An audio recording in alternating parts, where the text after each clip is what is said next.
mga kababayan, President Biden at Netanyahu nag-usap na. Noong Miyerkules, nagkaroon ng mahalagang pag-uusap sa telepono sina Pangulong Joe Biden ng Estados Unidos at Benjamin Netanyahu ng Israel.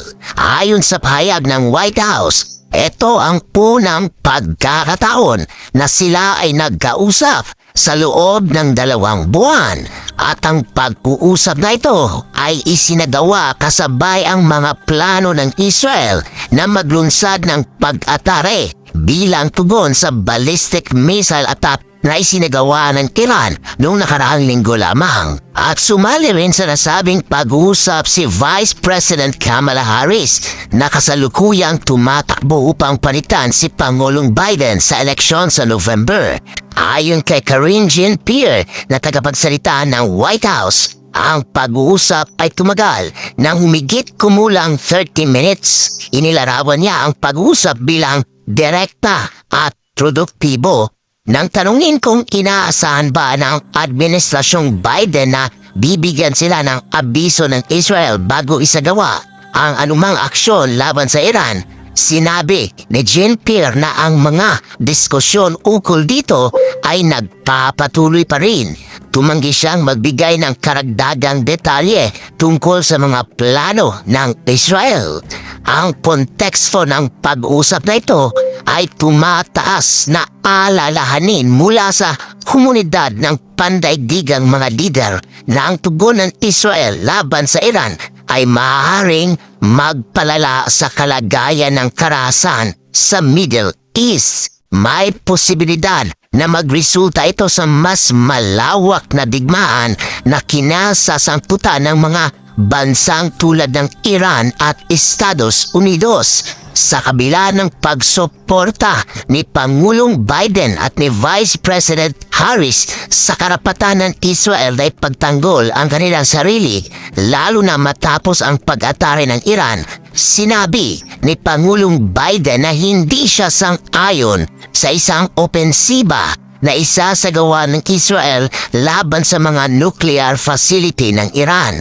Bagamat kinikilala ang pangangailangan ng Israel na magigante, nilinaw ng administrasyon ng Estados Unidos na dapat itong gawin sa paraang hindi magpapalala ng kalasyon sa Lebanon. Ayon sa White House, binigyan din ni Pangulong Biden ang pangangailangan para sa isang diplomatikong kasunduan upang masiguradong ligtas na makauwi ang mga sibilyan, kapwa mula sa Lebanon at Israel sa kani-kanilang tahanan na nasa magkabilang bahagi na tinatawag na Blue Line, ang hangganan na naghihiwalay sa 2 bansa. Ang diplomatikong paraan na ito ay itinuturing na mahalaga upang mabawasan ang panganib ng karagdagang kaguluhan sa pagitan ng mga bansa. Ayon naman sa IDF, higit sa 10,000 rocket na ang inilunsad ng Hezbollah patungo sa Israel sa nakaraang taon. Subalit ang karamihan sa mga ito ay napipigilan ng mga missile defense system ng Israel o bumabagsak sa mga walang laman na lugar. Sa kanyang talumpati noong Martes ng gabi, binatikos ni Netanyahu ang Hezbollah at binalaan ang mga mamamayan ng Lebanon na kung hindi nila itatakwil ang grupong suportado ng Iran, maaari itong magdulot ng isang mahabang digmaan na magdadala ng pagkawasak at pagdurusa katulad ng nangyari sa Gaza. At eto na nga mga kababayan, nagbigay ng isang matinding babala ang Israel sa kanilang paghihiganti. Sa gitna nga po ng mga tensyon, nagbigay ng babala si Yoav Gallant na Defense Minister ng Israel na magiging nakakamatay ang magiging tugon ng Israel sa missile attack ng Iran. Sa kanyang talumpati sa mga sundalo ng Israel, sinabi ni Gallant na ang ganti ng Israel ay tiyak na ikakagulat ng Iran at hindi nila maiintindihan kung paano ito isinagawa. Ayon pa kay Gallant, hindi niya ibinigay ang kumpletong detalye ng plano, ngunit tiniyak niya na magiging epektibo at mabigat ang kanilang gagawing laban sa Iran.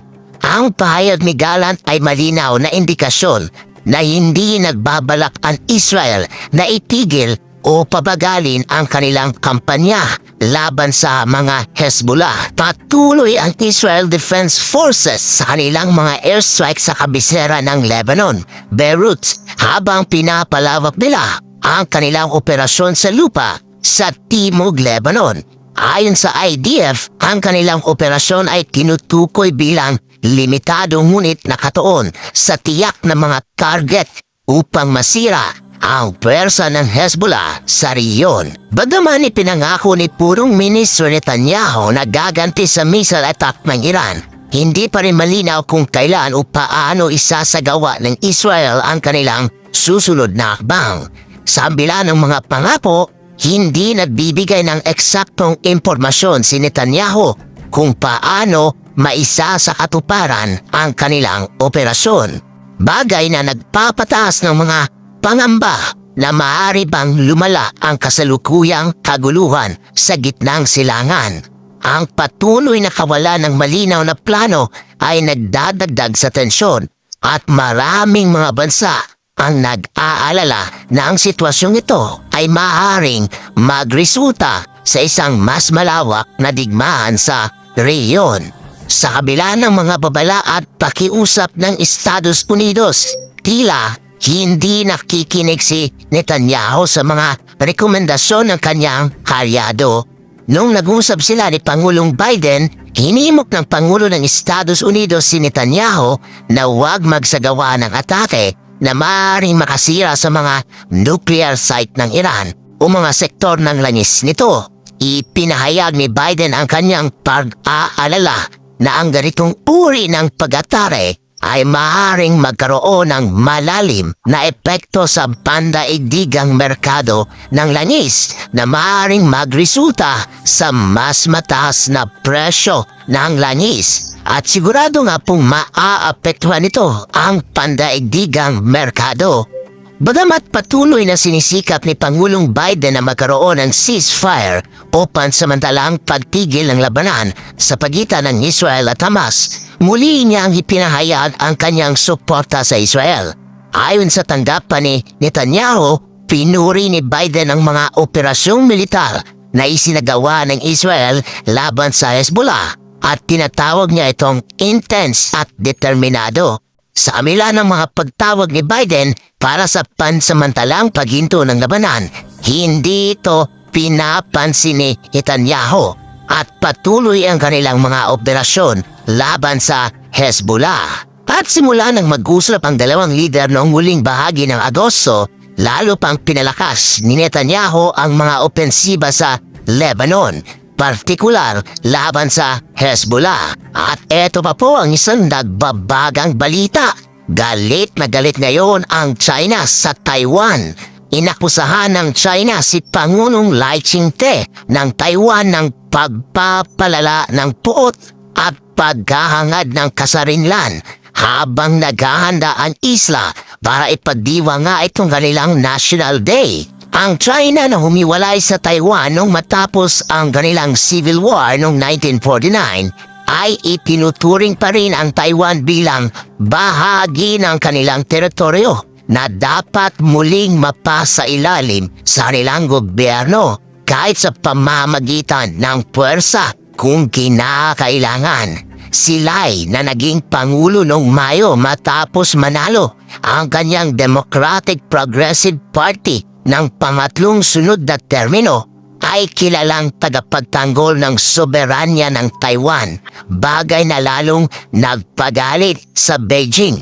Ayon kay Zhu Fenglian na tagapagsalita ng ahensya ng China na namamahala sa mga usaping may kaugnayan sa Taiwan, muling pinasiklab ni Lai ang issue na pinakita raw ang kanyang masamang hangarin na palalain ang alitan at pagputong gali. Ang pahayag ni Zhu na iniulat ng state media noong Martes ng gabi ay simple na maging ina ng Taiwan ang China.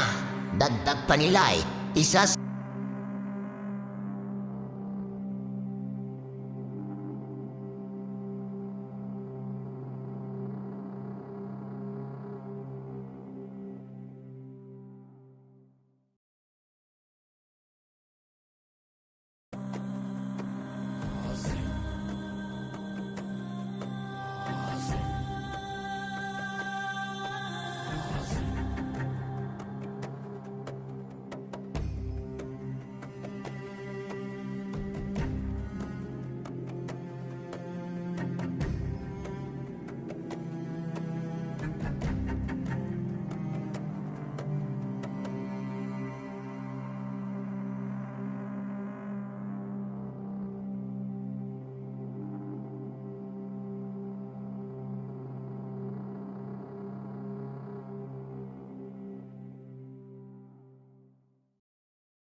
Ikatlong balita, Pinas nanganganib na maipit sa isang nuclear war. Ayon sa isang political analyst, posible raw na madamay ang ating bansa sa isang nuclear conflict dahil sa ating lokasyon at matagal ng mga ugnayang militar sa ibang bansa.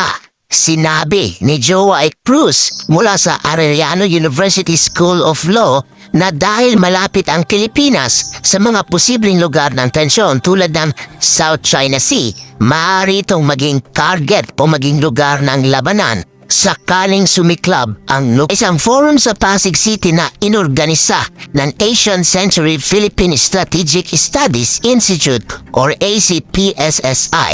Tinalakay ang lumalalang tensyon sa rehiyon ng South China Sea at ang posibilidad na maipit ang Pinas sa pandaigdigang tunggalian. Ang forum ay kaugnay ng paglulunsad ng libro ni Anne Jacobsen na pinamagatang Nuclear War, a Scenario na nagbibigay pansin sa panganib ng paglala ng mga tensyon sa Timog Silangang Asya. At dagdag pa ni Cruz, walang plano ang US range missile system nito na kasalukuyang nasa Pilipinas sa kabila ng hinihingi ng China. Napag-usapan din sa mga ulat na balak pang panatilihin ng Pilipinas at ng Estados Unidos ang missile system bilang bahagi ng kanilang defense strategy. Dinala ng US Army sa Philippine system bilang bahagi ng kanilang mga pagsasanay sa labanan noong April kasama ang Philippine troops. Sinubukan din nila kung maaaring gamitin ang mga missile sa pamamagitan ng mga aircraft. Ang Tomahawk missile na bahagi ng Typhoon system ay may abot na higit sa 1,600 kilometers, kaya kayang-kaya po nitong abutin ang China. Iniulat din na pinag-iisipan ng gobyerno na panatilihin ang missile system hanggang April 2025. Kasabay ng taunang balikatan exercise ng mga puwersa ng Pilipinas at Amerikano. Ayon kay Defense Secretary Gilberto Teodoro Jr., hindi raw papansinin ng Pilipinas ang hiling ng China na alisin ang Typhoon missile system. At dagdag pa ni Cruz, tinalakay sa bagong libro ni Jacobsen ang maaaring maging epekto ng isang nuclear war tulad ng malawakang pinsala sa tao, pagkasira ng kaligasan at mga politikal na suliraning maaaring lumabas pagkatapos ng isang ganitong sakuna. Paliwanag ni Cruz, ang radioactive fallout mula sa isang nuclear strike ay maaaring makaapekto sa agrikultura, supply ng tubig at kalusugan ng mga tao sa Pilipinas. Para sa marami pang konspirasiya, kaalaman at mga politikal na usapin, patuloy lamang na tumutok